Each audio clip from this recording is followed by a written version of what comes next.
And Patrick? Okay. Hi, everybody. It's Dr. Dave Fletcher, and welcome to the Thrill 30 call that we've been excited to put together. This is on philosophies and practice strategies. And with me today is Dr. Patrick Gentempo. Patrick, you and I have been strategizing practice growth and development for years and years and years, and it's a great opportunity for us to blend the two, both the philosophy of being in practice and what comes out of the practice, along with the different strategies that we know work. So welcome. Great to hear you here. Well, I'm excited to be here, and especially excited to be doing this call with you, Dave, because you've been.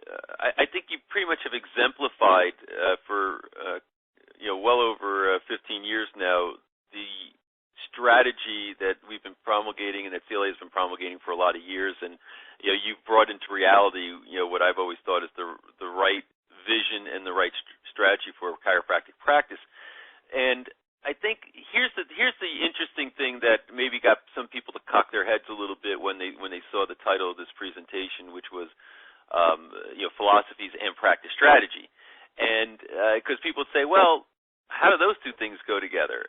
And the short answer to that question is those two things can't be separated. And if you try to separate them, you end up in a world of pain. So the bottom line is that your philosophy needs to drive your strategy. And what happens many times, what I've witnessed, is that there's a lot of chiropractors who dig deep into the philosophy of chiropractic, but they never really start to put together a congruent or a robust strategy for the practice that integrates with the philosophy and the premises that they hold. On the other side of the equation, there's a lot of people who all they do is think about practice strategy, practice strategy, practice strategy. How can they go out to the market? How can they increase the market? How can they get more people to come in? But they never really thought through their philosophy, so they don't have a foundational set of values from which to make that determination. So in this presentation today, which we will honor the brand promise and keep it under 30 minutes for everybody that's on the phone, I think you're going to find a lot of very valuable information because I'm going to basically be interviewing Dave on exactly these subjects related to the philosophy of chiropractic, the context for it, and then how that translates into a very practical practice strategy that creates success in a chiropractic practice. And I can't think of a better topic to launch a new year with. So I'm excited about that. Dave, is there anything else you want to add before we actually dig in? No, but it's pretty exciting to think that as we enter into 2012, and probably somebody is at least thinking about resolutions. I think that the resolution that everyone should be looking forward to is, as you said, really building their strengths from the ground up, which is, as we know, philosophy. And I think that leads into what you taught me many years ago. Was the proper positioning in this, I would call it practice pyramid, of understanding this notion of the 5 Ps. And I know that there aren't all CLA-based clients on here, Pat, so why don't you share with them something that really changed my direction in practice around understanding how the philosophy becomes the foundation in all your strategic moves. What you cite is, for people who are on the phone, if you've not been through Total Solution, it's the first session that we teach, and there's a good reason for it. And incidentally, I'll say that many people who've come through said that that by itself was a game changer for them, and the reason is this. There's nothing more foundational in life, not let alone chiropractic practice, nothing more foundational in life itself than philosophy. At the foundation of anything, any action you take, any thought that you have, any decision that you make, how you parent, how you do anything in your life, all is based on some sort of a philosophy. The question isn't, do you have a philosophy or not? The question is, do you know your philosophy or not? And the reason that this is such a practical thing goes back to what Ayn Rand said years ago, that when you have contradictions in your basic philosophical premises, the only possible result is destruction, and the amount of destruction is relative to the level of the contradiction. So the way that you build this model up work towards strategy in your practice is first by understanding your foundational philosophical premises. And for the focus of this presentation, as we're here in chiropractic, I guess I would just say, what are your foundational premises about health, healing, and chiropractic? And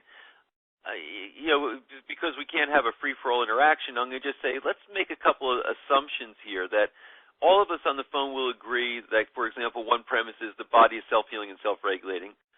All of us on the phone will agree that the nervous system is the master system and controller of that body. Therefore, we would conclude, as far as a conclusion from this, that if you interfere with nervous system function, you'll interfere with the ability for the body to heal and regulate. And there's many implications from that understanding, vitalism versus mechanism in your philosophy, etc. But the bottom line is you have to have some foundational context from which you operate. And from that philosophy, just to take you through the 5 Ps quickly, you go to your purpose. Once you understand what your point of view about what reality is, then the next step is to say, well, what do I do with my life? So your purpose comes from that. And that's true of your practice. If you have a foundational orientation about how the body works, how it heals, what adjustments do, etc., then now you get to decide, or it's important that you decide, what's the purpose of my practice? Once you've concluded on what the purpose of your practice is, then the next step that will help to shape the next P, which is your psychological experiences, meaning what things make you happy and excited and what things, kind of make you upset or unhappy. Well, that's going to be based on your values, which come from your philosophy and purpose. And then the next P, which ties into strategy, is procedure. And this is where I think it really comes together, and I'm going to, Dave, you'll talk about this, I think, in some detail. The procedures must align with the philosophy and purpose. If they don't, you got a practice that doesn't work. If you align your procedures with the philosophy and purpose, then you get to that all-important 5th P, which is profit. So philosophy literally starts the process, and profit is where the process should end once you get through your philosophy strategy and then get to your profit.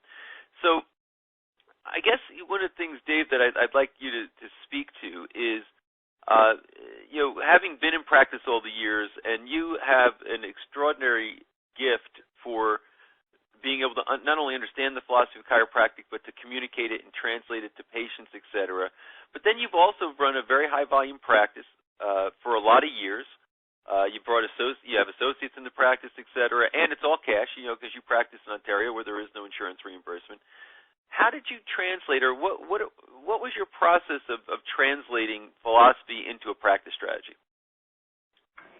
Yeah, I think that if you could get an image of what you were describing there in terms of the transition of the 5 Ps from being a foundation upwards, I think that one of the transformative things that happened to me was that I realized that in some ways my triangle was inverted.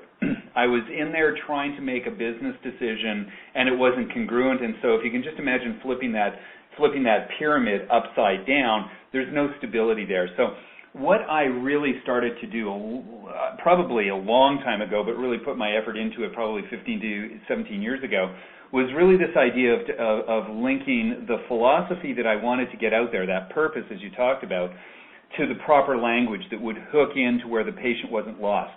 And I remember thinking, how am I going to connect the hip bone to the universe? And I've sort of lived with that for a long time because, for me, my philosophy builds in this universality. It's about wellness. It's about the bigness of life.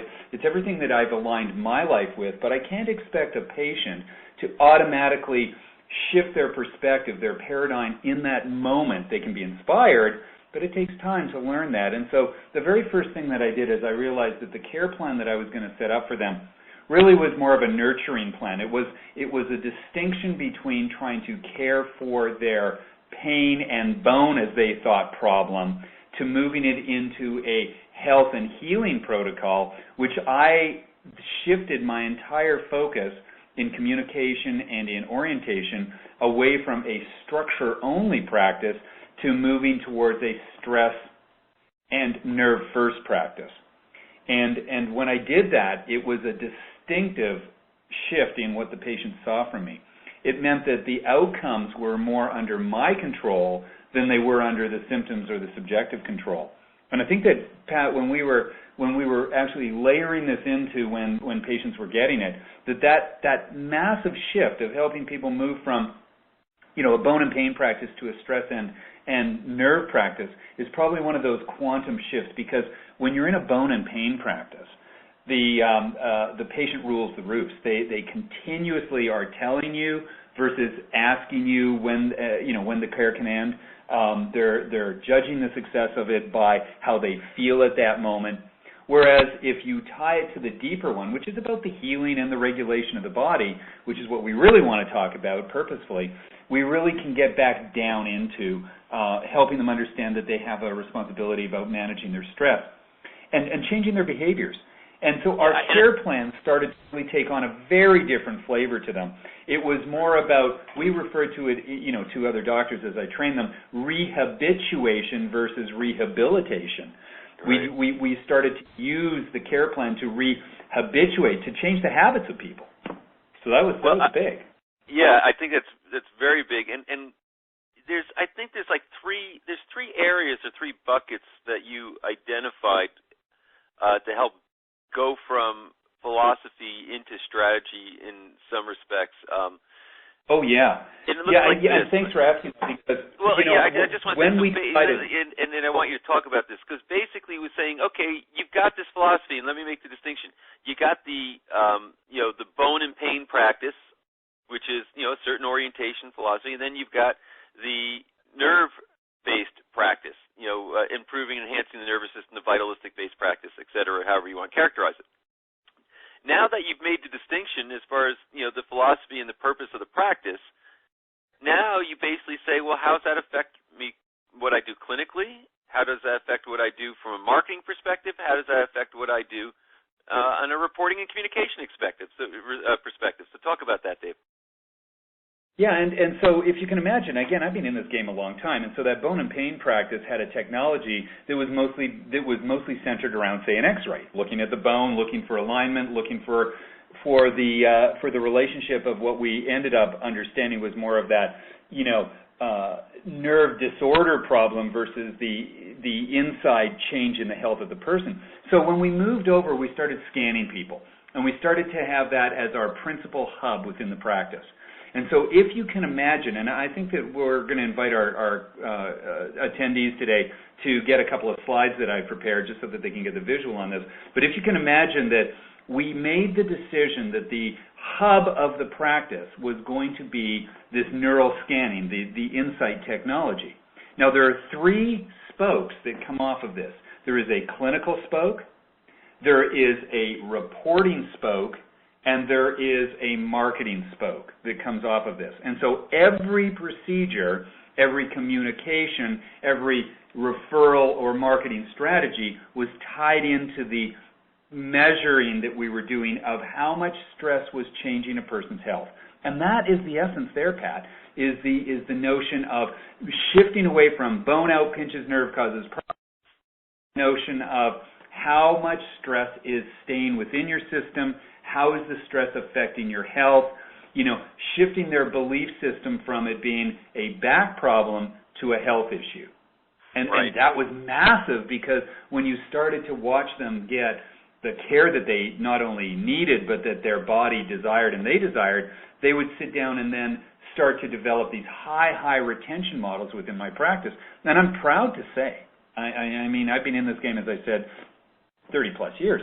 I'm proud to say that I've never struggled in practice, but when I made the distinction of moving over to this, my PVA, which stands for patient visit average, and it's a distinction as to how sort of long people like to stay with you, is one of the few practices that have triple digits. I mean, I consistently have, consistently over 100, I think I'm at 122 right now. Yeah, and that, which, incidentally, is the key to a sustainable cash practice.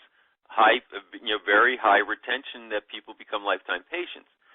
So, and then I'm going to just double click on this a little bit, just so for everybody who's listening in right now. And again, I'm sure you're taking notes, but CLA will follow up and send you some slides that has a visual of what Dave is talking about right now, so you can kind of get a visual context for it. But basically, and I think I love this because how simple it is to try to adapt to your own thinking for everybody who's listening. You basically say, what is the foundation of my practice? What is it? What is the service I provide? Why should people come to me? What is my orientation?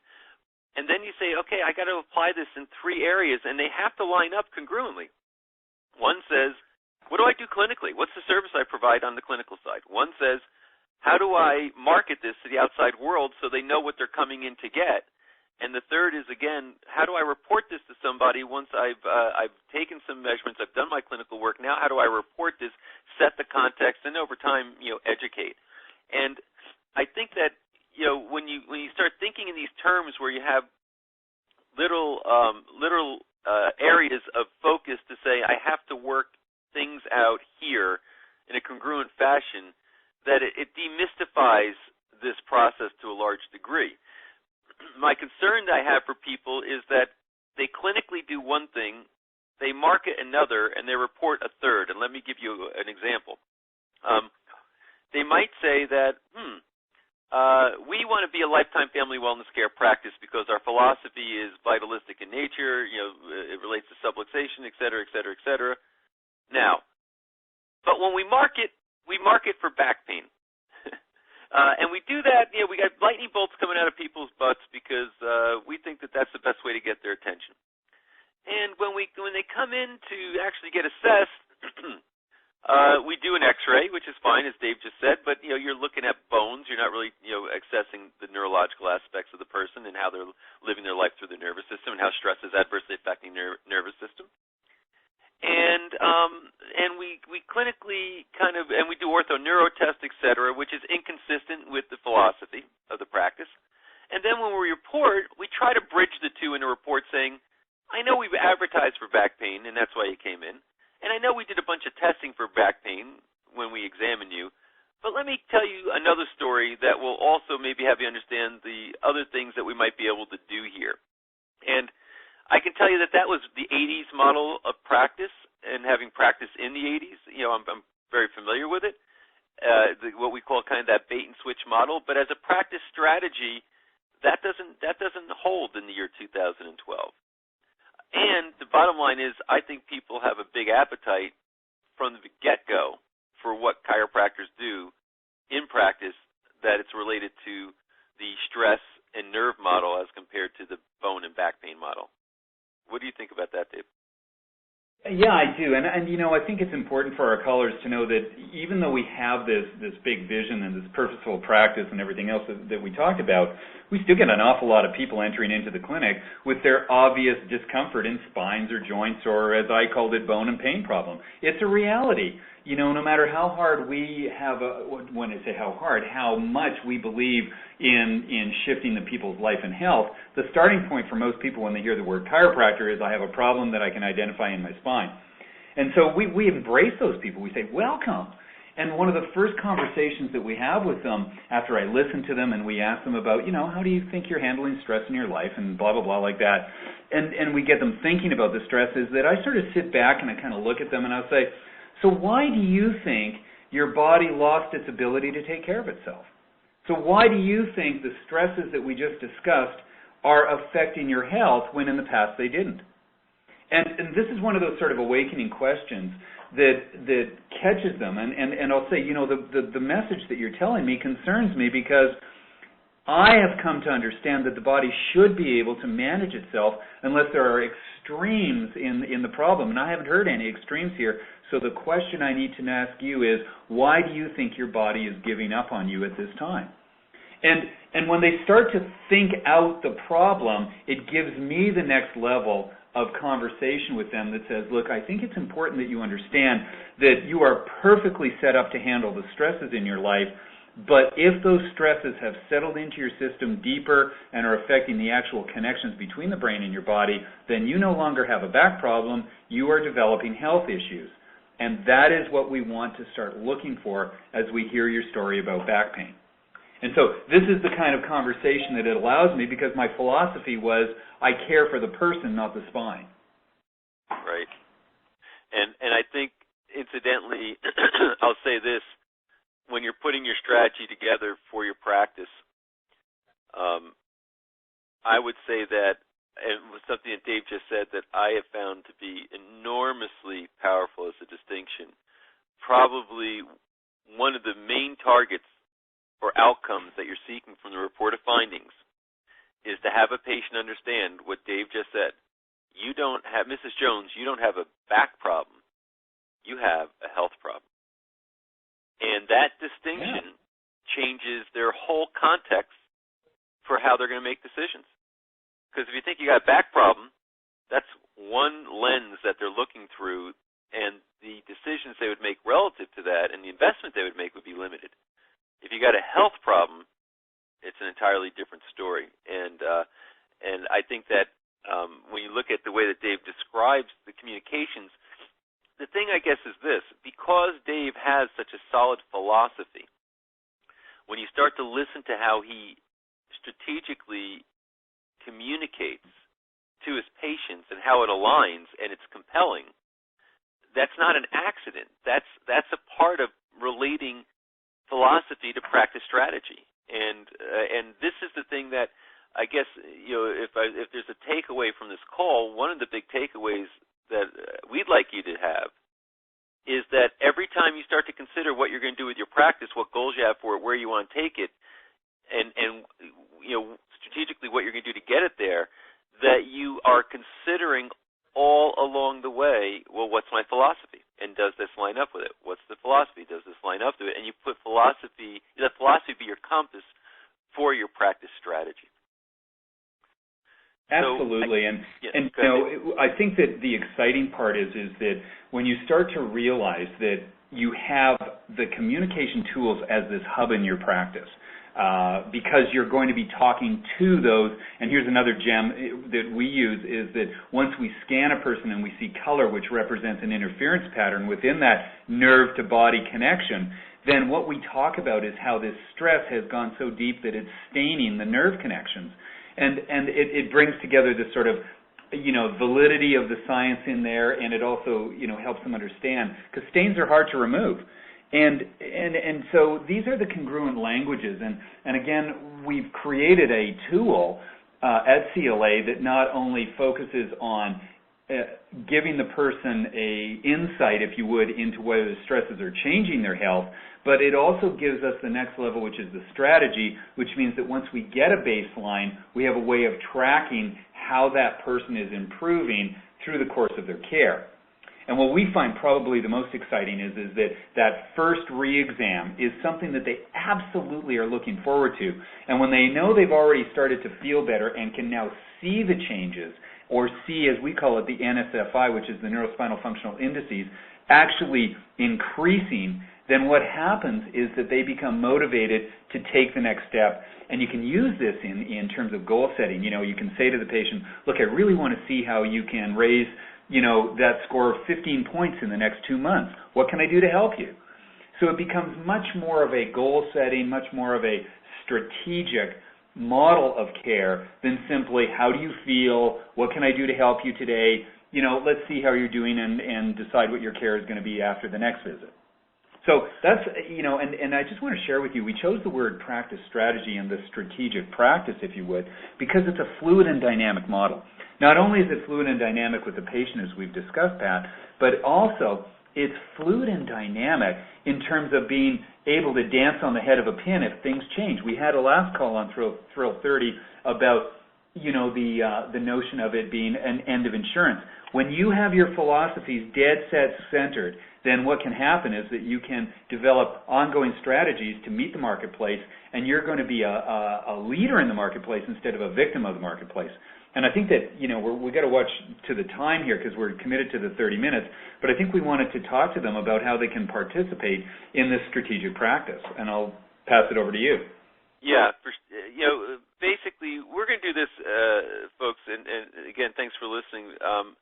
Basically, we want to give you some visuals on the 5 Ps we just spoke about, as well as kind of this hub and spoke kind of concept of setting up your practice strategy.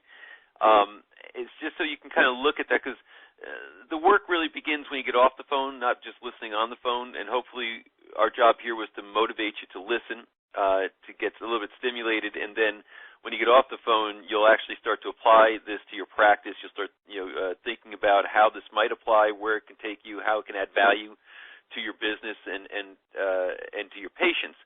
So, at the CLA practice strategy, as far as how to drive this process, and I'm not going to be upfront with you. I'm not going to say that this is the only practice strategy, but it's the one that we have worked on for a lot of years, and that literally thousands of chiropractors are using very successfully around the world. And we've spent decades figuring this stuff out. So at the very least, we could share this with you. You can see how we've done it, and if it resonates with you, great. There's an action step you can take, and if it doesn't, it doesn't. But the model is looking at the insight as the hub of this whole thing. We live in a technological world. I think it's essential that you apply technology to your practice, and that technology brings to life the philosophy of the practice. So again, the technological strategy has got to be aligned with the philosophical foundation. With the insight, what's brilliant about it is that it's foundationally a clinical tool for assessment. So now you can assess nervous systems, or to characterize it, we want to see how lifestyle stress is adversely affecting a patient's nervous system and general health. That's our model. But it also, the insight becomes a marketing hub. It's not so that it's a clinical hub, it's also a marketing hub. The stats that we've run show that the insight, for a person with an insight, when they go out to do screenings, for example, have a 375% increase in the amount of new patients they're getting from screenings, because it's a compelling technology that objectively demonstrates that stress is adversely affecting an individual's health, which makes it much more compelling for them to say, I'd like to accept your offer to come in and be fully assessed as a chiropractic patient. So from the marketing side, it's a really powerful hub to run your marketing around. And on the reporting side, to be able to then say that I have objective, quantifiable data that simplifies the understanding of the patient's predicament and can track it over time as they get adjusted to look at results, because people want and people need measurable results in order for them to stick. And that's why people like Dave have a patient visit average that's in the triple digits. It really acts as a reporting and education hub for a practice. So it lines up all the practice strategies, these different buckets we've been talking about, in a very robust way. So what I'm going to say that what CLA and what Dave is offering, which I think is a very generous thing, is that if you are willing to spend some of your time to go through a full web tour, so we could show you the full CLA strategy, the practice strategy and how it unfolds and how the whole thing works and lines up, which is not something that is a beta test. I mean, this is a very robust, well thought through, adjusted or well tweaked strategy over a period of years from thousands of practices.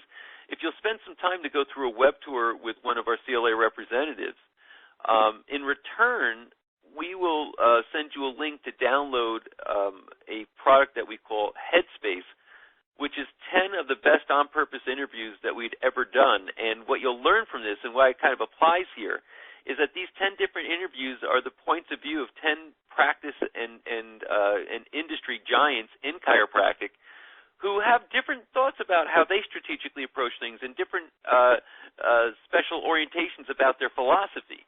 And I can promise you, especially at the beginning of the year, if you were to download and listen to one of these a week for the next 10 weeks, they're an hour each, it will transform your mindset and transform your practice.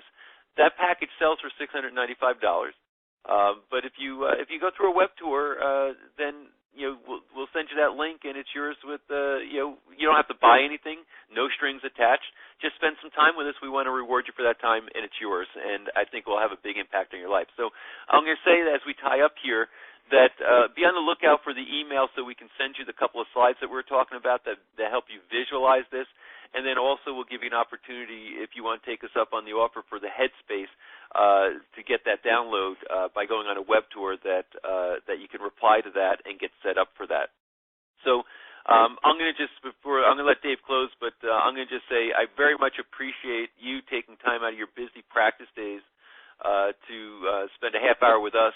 Both Dave and I are very passionate about this profession and seeing that chiropractors get focused in their philosophy and create a profitable practice strategy, because you need to win in the field for this profession and win at large, and it's important more than ever that that happens. So I just want to say thank you in closing, and Dave, let you finish up. Well, and thank you, Pat. And I have to share with you that in closing, I want to offer and hope that each one of you has as much fun and success in practice as I have had over the past 30 years. And what I know is that when you are clear with your philosophy and you have the tools to use that, your flow, your life balance, and everything else just matches perfectly. So as my closing to this is, I wish you all an amazing 2012, and may it be your absolute very best year in practice ever. So from CLA, from Patrick, from myself, Happy New Year, and most importantly, put it all together. Talk to you next month. Join us then. Take care, everybody.